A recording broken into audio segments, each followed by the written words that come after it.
अजीज, आप देख रहे हैं तहकीक इंडिया न्यूज। दोस्तों, आज मैं एक वीडियो आपको दिखाऊंगा जो कि दासना देवी मंदिर के एक महाराज का वो वीडियो है जो एक स्टेटमेंट देते हैं। एक इंटरव्यू उनका होता है तो उसमें एक स्टेटमेंट देते हैं और वो स्टेटमेंट इस प्रकार का है कि अगर उसे लोग सुने तो मतलब उस टाइप का अगर इंसान हो तो उसके दिमाग में जो जहर फैल जाएगा, नफरत फैल जाएगा, ऐसी स्टेटमेंट वो देता है। वो मैं सुनाऊंगा आपको, लेकिन उससे पहले मैं आपको एक बात बताना चाहता हूं। ये मामला आखिर क्यों हुआ, ये ऐसा स्टेटमेंट क्यों दिए। दोस्तों, आपको पता होगा कि एक आसिफ नाम का लड़का मंदिर में पानी पीने जाता है और उसे मारा जाता है, बहुत बेरहमी तरीके से मारा जाता है। लेकिन इस बात को छुपाने के लिए कि उसे मंदिर में पानी पीने गया था, मंदिर में पानी पीने की वजह से मारा गया, ये सब गलत बात है। एक मनगढ़ंत कहानी को बनाया जाता है, बड़ी निचोड़ के साथ बनाया जाता है और उसको बढ़ाकर बड़ी खूबसूरती के साथ पेश किया जाता है जनता के पास। वो क्या पेश किया जाता है कि मंदिर में जो देवी देवताओं की मूर्ति लगी हुई है उस पर पेशाब कर रहा था, गंदगियां फैला रहा था।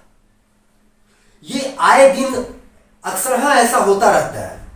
मुसलमान मार खाते हैं, मुसलमान के बच्चे मार खाते हैं और पूरा जो उसका मतलब गलत जो होता है उस गलती को पूरा मुसलमानों के ऊपर फोड़ दिया जाता है।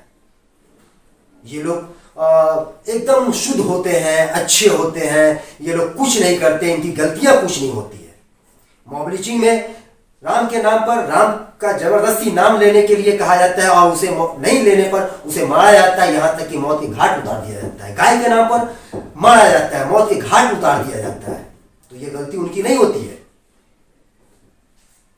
दोस्तों, मैं वो वीडियो आपको दिखाता हूं, पहले वो वीडियो देखिए आप, उसके बाद ही मैं आपको बताता हूं। ये देखिए, ये वीडियो देखिए। जितनी चैन स्नैचिंग यहां हो रही है, जितने बलात्कार हो रहे हैं, जितनी छेड़छाड़ हो रही है, वो यही कर रहे हैं जिन्हें आप बच्चा बोलती हो। ये बच्चे नहीं है, ये बच्चे नहीं है, ये प्रशिक्षित अपराधी हैं। एक युद्ध चल रहा है यहाँ पे, हम लोगों के खिलाफ एक युद्ध चल रहा है जिसे हिंदू मानना नहीं चाहता। लेकिन सत्य तो ये है कि इस युद्ध के ये युद्ध अपराधी हैं। लेकिन गलती क्या थी? कहा तो ये गया कि सिर्फ पानी पीने के लिए आया था। कहा ना, उसने जब वो पकड़ लिया सरंगी यादव ने, सरंगी को समझ में नहीं है कि मामला क्या है। वो असल में ऊपर सोया हुआ था, उसको समझ में नहीं आया कि मामला क्या है। जब शोर मचा, उसने बेसिकली क्या किया था, उसने सतलिंगेश्वर महादेव पे पेशाब किया था और इसलिए झगड़ा हुआ है सारा, इसलिए सारा झगड़ा हुआ है। पानी के लिए तो बेटा बाहर देख लो, बाहर नल है, गेट को जैसे आप सड़क पार करोगे, छोटी सी तो सड़क ही है, उसके पार ही नल है। और इधर पंचायत में नल है, पंचायती भवन है, इसमें नल है, पीछे दुकान में नल है। पानी पीने आपको गेट से कोई नल दिखाई दिया यहां तक? मतलब कम से कम 500 मीटर पर नल है, तो मतलब उसे यहां इतना अंदर तो आना था, वहां उसे नल नहीं दिखाई दिया। लेकिन जो बोर्ड बाहर लगा हुआ है वहां पे साफ तौर पर लिखा है कि मुसलमानों का प्रवेश जो है वो वर्जित है। ऐसा क्यों? लेकिन देखिए, हमारे सरकार या फिर कहीं भी नहीं कहा जाता कि अगर आप मुसलमान हैं, अगर आपकी इच्छा है तो आप मंदिर में जा सकते हैं, कोई आपको फोर्स नहीं कर सकता, कोई आपको जबरदस्ती नहीं भेज सकता। क्यों? मंदिर कोई पिकनिक स्पॉट है क्या? मंदिर है क्या? ये मंदिर है आस्था का केंद्र। जिसकी हमारे धर्म में, हमारे उसमें आस्था नहीं, वो क्यों आएगा मंदिर में? जो कारण थे वो तो छोड़ो, लेकिन तुम मुझे लॉजिकल ये बताओ कि जिसकी हमारे धर्म में आस्था नहीं, वो अपने भगवान के सिवा किसी, उनका कोई अल्लाह है उसके सिवा किसी को मानते नहीं, जिसकी मूर्तियों से तोड़ते हैं, मूर्तियों पे पेशाब करते हैं, हमारी बेटियों को शिकार मानते हैं, वो हमारे मंदिर में क्यों आएंगे? मुझे ये बता दो बेटा, क्यों? कोई जबरदस्ती है कि मंदिर में ही जाना? अपनी मस्जिदें इतनी सारी बना ली है, यहाँ 50 मस्जिदें हैं चारों तरफ, 50 मस्जिद मदरसे हैं, उनमें क्यों नहीं चले जाते? यहीं आने की क्या जिद है? इसी मंदिर में आने की क्या जिद है? लेकिन आप जैसे कह रहे हैं कि घटना ये थी कि उसने शिवलिंग पर पेशाब कर दिया था, लेकिन अगर मान लीजिए वो पानी पीने के लिए ही आता मंदिर में, फिर भी उसे प्रवेश नहीं मिलता? नहीं नहीं नहीं, लेकिन पीटा नहीं जाता। अगर पानी पीने के लिए आता तो हम उससे कह देते भाई चला जा, तुझे यहाँ पानी नहीं मिलने वाला। इस मंदिर में पानी मुसलमानों के लिए नहीं है, नहीं है। इस मंदिर का कोई चीज मुसलमानों के लिए, हाँ चुरा लेते हैं, वो डकैती डालते हैं, 4 बार इस मंदिर में डकैती डली है, वो होता है, वो जबरदस्ती चाहे हमें मार भी दें, वो तो एक अलग बात है। लेकिन हमारी इच्छा से हम मुसलमानों को यहाँ एक बूंद पानी नहीं देते भाई, नहीं देते, नहीं देते, और हम नहीं चाहते। ये है इनका स्टेटमेंट। ये मतलब इनका कहने का मतलब है कि मुसलमान जो लड़का जो वहां मंदिर में पानी पीने के लिए आया था, उस बाहर में मंदिर के नल लगा हुआ था, वहां से पानी पी सकता था, बहुत सारी मस्जिदें थी, वहां भी पानी जाकर पी सकता था। क्या मस्जिदों के पास ही पानी पी सकता था?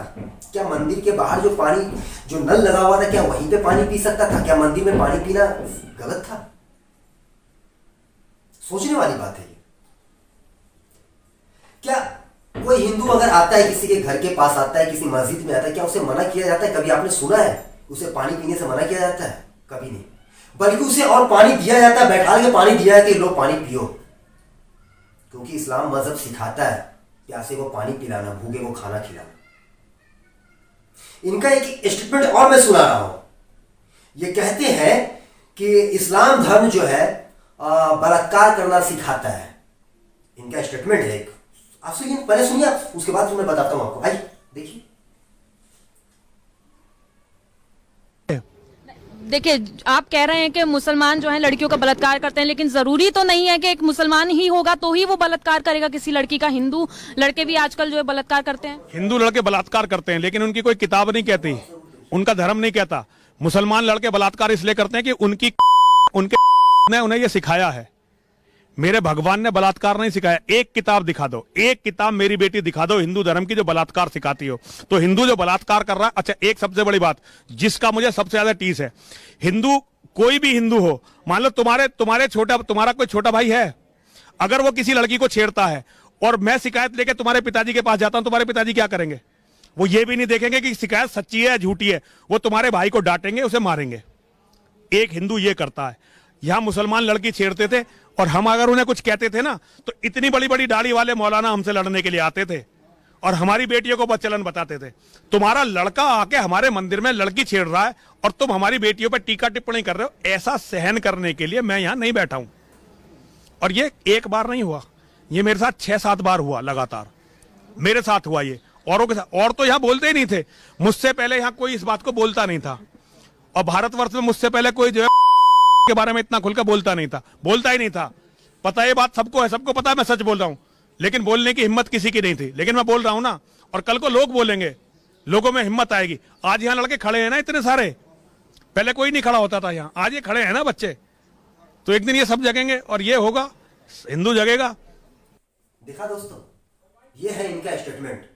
तो इन महाराज को मैं बता देना चाहता हूं, ये जो महाराज है, ऐसे ऐसे महाराज के कारण देश में दंगा फैलता है। ऐसे ऐसे महाराज के कारण जो हिंदू समुदाय में जो अच्छे लोग होते हैं उनमें नफरत की बीज बोने का काम ये करते हैं। इन महाराज को मैं समझा देना चाहता हूं कि इस्लाम मजहब तो वो मजहब है जो किसी गैर महरम पर नजर जाती है तो उस चीज को भी हराम करार दिया गया है, और बलात्कार करनी तो दूर की बात है।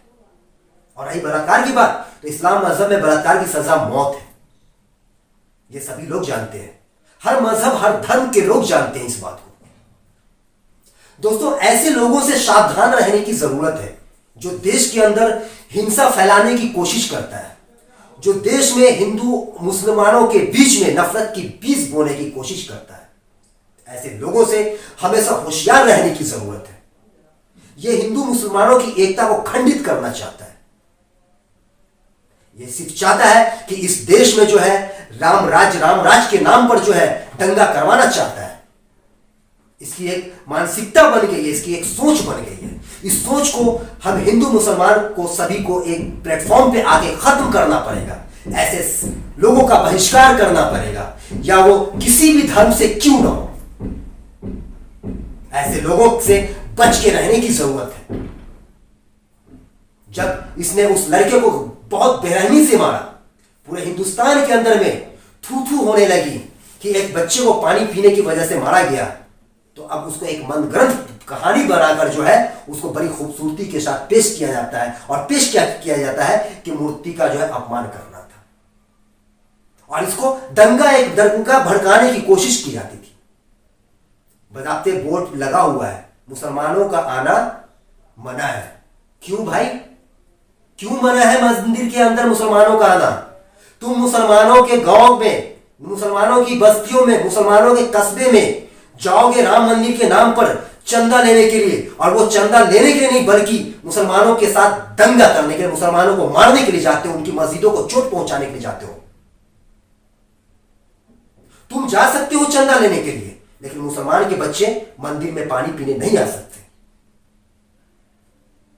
दोस्तों, ऐसे इंसान से बच के रहने की जरूरत है, या वो किसी भी जाति, समुदाय या धर्म का लोग क्यों ना हो। दोस्तों, हमारी बातों को समझने की कोशिश करना और ऐसे लोगों से खासकर बचने की कोशिश करना कि ये वही लोग हैं, ये बाबा कहते हैं अपने आप को। इस प्रकार के कितने बाबा, आशाराम गुफा की औलाद कहलाते हैं, वो शायद ये भी होंगे। और इनको तो मैं कहूंगा खास करके कि ये गाय के मूत्र पीने वाले और गोबर खाने वाले, जो कोरोना काल में गोबर से नहाते थे, गाय के मूत्र पीते थे कि हमारा कोरोना खत्म हो जाएगा, वो हमें सिखाएंगे इस्लाम मजहब। दोस्तों, ऐसे लोगों से बचने की जरूरत है।